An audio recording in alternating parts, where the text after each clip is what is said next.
A derrota de Aang, a titã fêmea, dentro da muralha Sina, é de se espantar que de repente mais um titã apareça, mas dessa vez dentro da muralha, com diversos questionamentos aparecendo, bem como se todas as muralhas possuem titãs em sua estrutura. E se possuem, o que isso quer dizer? Porque o pastor Nick não abriu a boca para dizer nada, enquanto Eren é avisado de uma invasão em que os titãs rompem a muralha Rosé, com os cadetes e soldados se dividindo em grupos, recuando às residências e cidades próximas. Tendo entre os titãs um extremamente diferente de todos, extremamente alto, encorpado, peludo e com domínio da língua dos humanos, e extremamente interessado com o equipamento usado pelos soldados e cadetes, reconhecendo e atestando que o ponto fraco dos titãs é a nuca, porque é exatamente onde o corpo humano que os controla está, sendo racional, mas não necessariamente amigo da humanidade.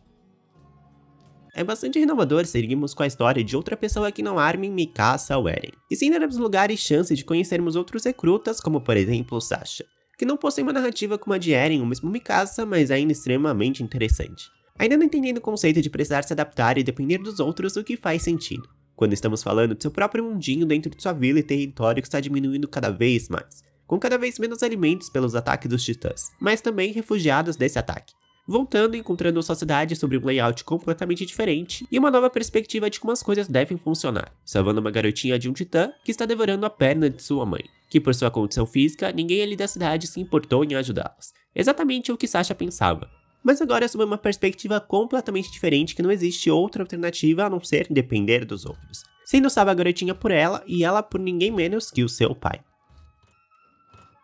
Tanto Armin quanto Aang ultimamente acabaram chegando nas mesmas conclusões. A probabilidade das muralhas serem feitas e construídas com a pele endurecida de titã, cogitando até mesmo Eren usar essa habilidade para fechar a muralha que permitiu esse último ataque. O pastor Nick ainda está extremamente quieto, tendo sim alguém que a igreja responde, sendo a pergunta mais óbvia aqui, quem é esse deus que eles tanto veneram? Contudo, foram instruídos a monitorar uma garota que entrou no reconhecimento junto com Eren, Mikasa e Armin, de nome Krista. Isso diz muito não só sobre o momento que estão enfrentando e o que está acontecendo em relação aos titãs, mas levanta a questão que a probabilidade de Ymir saber disso é extremamente grande, e por isso ela tem um grande sentimento de proteção pela garota, com o objetivo agora sendo capturarem a garota que está junto com seu esquadrão, presa em um castelo sob ataque. Enquanto o titã bestial escala a muralha e enxerga tudo o que está acontecendo de uma perspectiva extremamente favorável.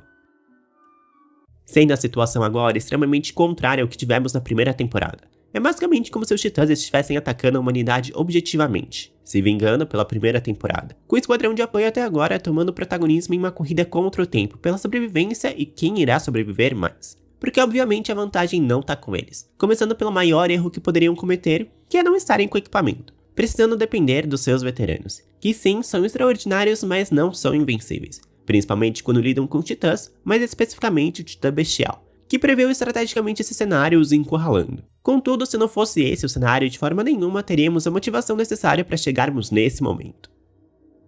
Uma breve backstory sobre o episódio no acampamento de treinamento é mostrada na intenção de conhecermos um pouco mais das duas e onde vem a relação que elas possuem. Krista, na verdade, é uma criança bastarda cujo nome foi alterado e enviado para o reconhecimento, como forma de esconderem o fruto dessa traição, buscando formas e jeitos de se matar desde então. Com Ymir sendo igual a ela, escondendo também a sua verdadeira identidade, mas as duas lidando com essa questão de formas completamente diferentes. E desde então, Ymir está ao lado de Krista, com a promessa de que quando todos descobrissem o seu segredo, Krista revelaria o seu nome. Porém, com certeza as condições esperadas para esse momento não eram essas, não tendo nenhuma opção a não ser revelar ser um titã, salvando Krista, seus amigos, com a promessa sendo cumprida e a revelação do verdadeiro nome de Historia. Ymir não morreu apesar do seu estado, e a verdade é que se não fosse uma titã, esse seria o fim para ela, sendo agora não apenas uma companheira do reconhecimento que muitos possuem em consideração, mas também uma valiosa fonte de informação, diferente de Aang, mas que assim como Eren tinha intenção e interesse de proteger a humanidade, arriscando sua própria vida, sendo a terceira titã humana que possuem conhecimento, sendo esse o momento exato para suspeitarem de mais dois, Reiner e Bertholdt, revivendo o primeiro ataque da titã fêmea que não teria como ela ter conhecimento da localização de Eren sem que alguém passasse essa informação para ela, sendo Reiner o único que teve contato com ela e sobrevivido para contar a história. Além da descoberta a partir do histórico de Eren que Reiner e Bertholdt vêm exatamente da mesma região, revelando para o próprio Eren na expectativa de se juntar a eles as suas verdadeiras identidades.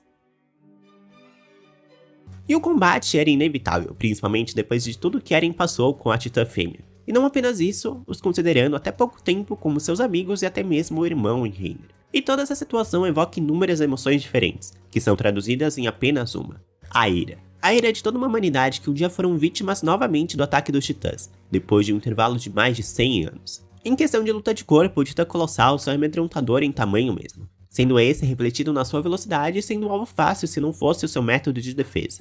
Enquanto o titã blindado possui em sua pele uma camada de proteção que impede que Eren e todos os outros consigam matá-lo, não ganhando na pancada, e na iminência de perder sua resistência e proteção, Eren dá de cara com uma armadilha sendo esmagado pelo que sobrou do titã colossal.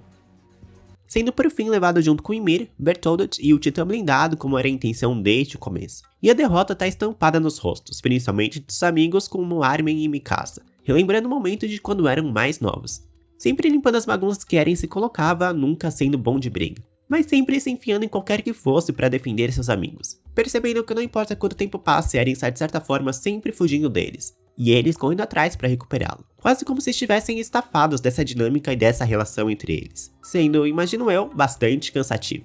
Contudo, Hannes, que possui memórias afetivas com Eren também, consegue trazer de volta Armin e Mikasa, dizendo que mesmo que sempre corram atrás de Eren, ele nunca desiste, até pelo menos um deles aparecerem para ajudar e salvá-lo, dizendo essa ser uma dessas, se juntando a eles na busca mesmo não fazendo parte do reconhecimento, com o objetivo de recuperar Eren e Ymir também. A parte mais revoltante disso tudo é a forma como Reiner lida com a situação, por vezes decidindo esquecer toda a dor e sofrimento que fez a humanidade passar ao derrubar a muralha, permitindo a entrada e a carnificina ocasionada pelos titãs, levando à morte de muitos de seus companheiros e também a mãe de Eren. E a verdade é que Reiner se fez acreditar que realmente era o soldado e estava determinado a proteger a muralha, acreditando ser essa sua verdade, criando memórias e uma personalidade separada daquela que já tinha. Uma condição que desenvolveu a partir de todo esse teatro que fizeram durante todos esses anos, desenvolvendo sentimentos por muitos, inclusive Krista ou Historia, sendo esse o ponto em comum que possui com Ymir, conseguindo trazê-la para o seu lado ao invés de se unir a Eren, faltando apenas 1 hora para o sol se pôr. Apesar da ideia inicial ter sido a fuga noturna evitando os outros titãs no caminho, a equipe do reconhecimento já está próxima demais, não sendo uma realidade que Reiner e Bertholdt estão dispostos a arriscar, estando entre eles Krista, sendo essa a oportunidade perfeita para capturarem ela e a levarem junto para onde forem. Até porque esse foi o trato que Ymir fez com Reiner. Mas não agora. O plano é resolver a questão de Eren e depois voltarem, capturar Krista e então salvar Eren, se questionando se está disposto a mentir de novo ou ser sincera consigo mesma. Mas a garota não tá muito para discutir relação não, estando disposta por tudo a perder caso não for do seu jeito, os traindo, pegando Eren e ficando com Krista por perto como sempre quis. A garota faz bem e é apenas isso, e o contrário também é verdade, sendo capturada e mais uma vez todos fugindo, só que dessa vez o reconhecimento tá logo atrás. O reconhecimento finalmente alcançou o titã blindado com Ymir mentindo para a Historia sobre o propósito de sua captura, para que a garota concorde e não lute contra ela. Enquanto todos os outros argumentam com Bertholdt e os mais descrentes questionam como os dois conseguiram trair todos tendo vivido juntos todo esse tempo, criando memórias e planos para o futuro. Enquanto Mikasa de forma nenhuma tá pra brincadeira, não perdendo a menor oportunidade que tiver para resgatar Eren e matar os traidores, mesmo Ymir caso entre no seu caminho. Até que o comandante Eren chega no sentido contrário, trazendo com ele uma horda de titãs desgovernados, um encontro direto com o titã blindado. E Attack on Titan já deixou desde muito cedo claro que qualquer um pode morrer a qualquer momento. E isso não é diferente para Eren, perdendo seu braço, mas retornando apenas para conseguir libertar Eren em um momento de descuido de Bertholdt. Então, sem aviso, o titã blindado começa a arremessar aleatoriamente titãs em direção ao esquadrão, acertando Mikasa e Eren, tendo um encontro direto com o mesmo titã que em uma temporada passada matou a sua mãe. Pode parecer precoce e reduzido, mas chegamos no 12º episódio no final da temporada com um ritmo frenético, não parando um momento sequer, mas fechando um ciclo mesmo que de uma forma inesperada e por diversos motivos. Porque a bronca do titã que matou a mãe de Eren também pertence a Hannes, por ter naquele momento se acovardado e deixado ela pra morrer, não tendo nunca de fato encontrado um titã. Contudo, o mesmo não acontece agora, mesmo não sendo um membro do reconhecimento, buscando a vingança que Eren tanto quer, mas não é capaz de conseguir. Mas tudo tem um motivo, porque com isso, em frente a uma possível até um momento iminente morte de todos, se não muitos deles, Mikasa se declara para Eren, e surpreendentemente o contrário também acontece, conseguindo desse momento em diante ativar um poder que Reiner chama de Coordenada, que lhe dá a habilidade de controlar aqueles titãs que não são humanos, derrotando o titã que matou sua mãe e mandando todos os outros ali do campo atacarem Reiner, com Ymir escolhendo seu lado na batalha, deixando a Historia voltar para as muralhas e se juntando a Reiner e Bertholdt. Já na muralha, voltamos à questão da invasão dos titãs nos vilarejos do começo da temporada, sendo a única explicação possível para eles serem humanos, mas não tendo provas para isso pelo menos por enquanto. tendo ali, em algum lugar, em alguma muralha, a resposta que a humanidade tanto procurou por tantos anos.